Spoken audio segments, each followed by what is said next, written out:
Será que o Mar Negro realmente esconde algum segredo?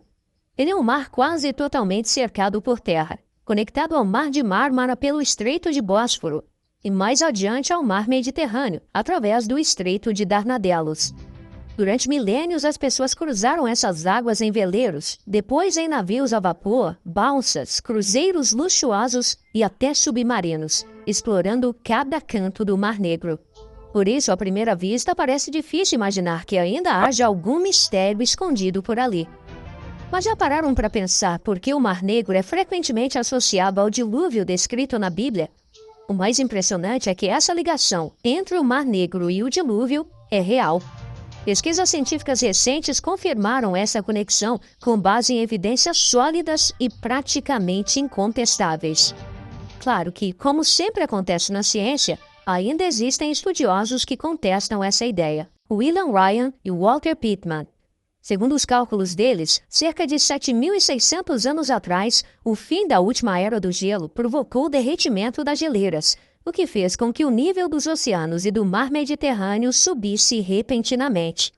A água do Mediterrâneo, agora em elevação, primeiro rompeu o istmo rochoso que o separava do Mar de Mármara, criando o Estreito de Dardanelos. Em seguida, a água transbordou do Mar de Mármara e rompeu a barreira que a separava do Mar Negro, formando o Estreito de Bósforo. Por esse novo canal, uma enorme quantidade de água salgada do Mediterrâneo começou a invadir o Mar Negro. Naquela época, o nível do mar global era cerca de 100 metros mais alto do que o do Mar Negro, o que tornou o evento uma catástrofe de proporções colossais.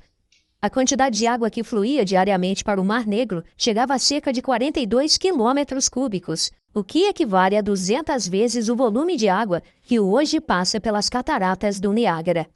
É difícil até imaginar uma cena tão grandiosa como essa. Segundo geólogos americanos, essa verdadeira cascata apocalíptica teria durado pelo menos 300 dias consecutivos.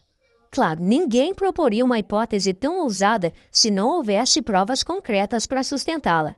Ryan e Pittman, os criadores da teoria, publicaram um livro reunindo todos esses dados e evidências. Uma das hipóteses sugere que no fim da Era do Gelo, a água do Mediterrâneo invadiu esse lago devido à elevação do nível do mar e também a um intenso movimento tectônico que teria aberto o caminho pelo Estreito de Bósforo. O mais curioso é que esse processo de salinização do Mar Negro continua até hoje. A camada superior, mais próxima da água doce, ainda ecoa pelo Estreito de Bósforo em direção ao Mediterrâneo. Mas nas camadas mais profundas ocorre exatamente o contrário. A água salgada e mais densa do Mar de Mármara penetra o Mar Negro e se acumula em suas regiões mais profundas.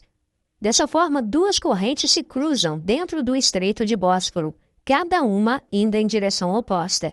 No entanto, a corrente da superfície é bem mais forte do que a que vem de baixo. Isso acontece porque vários rios despejam grandes volumes de água doce no Mar Negro. Embora esses rios tragam mais água do que aquela que evapora da superfície, ainda não é o suficiente para equilibrar toda a perda de água doce. Como resultado, a água salgada continua entrando pelas profundezas e empurrando a água doce para fora, tornando o Mar Negro cada vez mais salgado. O grande dilúvio teria origem nesse gigantesco alagamento do Mar Negro. E é bem provável que o enorme fluxo de água que criou o Estreito de Bósforo tenha dado origem a diversos relatos e mitos. Isso porque às margens do lago, que existia onde hoje é o Mar Negro, havia todas as condições ideais para os primeiros Homo sapiens, e até para neandertais antes deles se estabelecerem. A fertilidade dessas terras era compatível à de regiões como a Mesopotâmia e o Egito, onde surgiram as primeiras civilizações. Os assentamentos antigos encontrados nas margens do Mar Negro mostram que nossos ancestrais viviam ali de forma próspera durante o início do Neolítico, pouco antes do que seria o tal dilúvio. Em outras palavras, enquanto grande parte da Europa ainda estava coberta por gelo, as regiões ao norte do Mar Negro já ofereciam condições de vida surpreendentemente agradáveis para a época. Um dos achados mais notáveis desse período é um túmulo de um jovem casal neolítico. A jovem enterrada ali teria sido uma espécie de sacerdotisa. Isso porque seu osso do dedo mínimo havia sido removido, algo que provavelmente tinha um significado ritual. E o mais marcante é que esse enterro aconteceu pouco antes do Grande Dilúvio. De acordo com o livro de geólogos americanos, a água avançava a uma velocidade impressionante, cerca de 400 metros por dia. Era o equivalente a 200 cataratas do Niágara despejando água pelo Estreito de Bósforo, fazendo o nível do Mar Negro subir em média 35 centímetros por dia.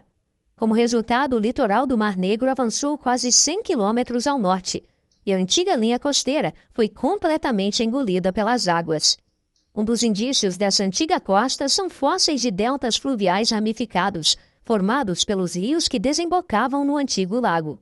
Em 1998, uma equipe de exploração liderada por Giles Nicolais com apoio de William Ryan analisou 4.500 quilômetros do fundo do Mar Negro para tentar identificar os traços dessa costa submersa. Usando sonares multifeixe e sensores sísmicos, eles conseguiram localizar o antigo litoral.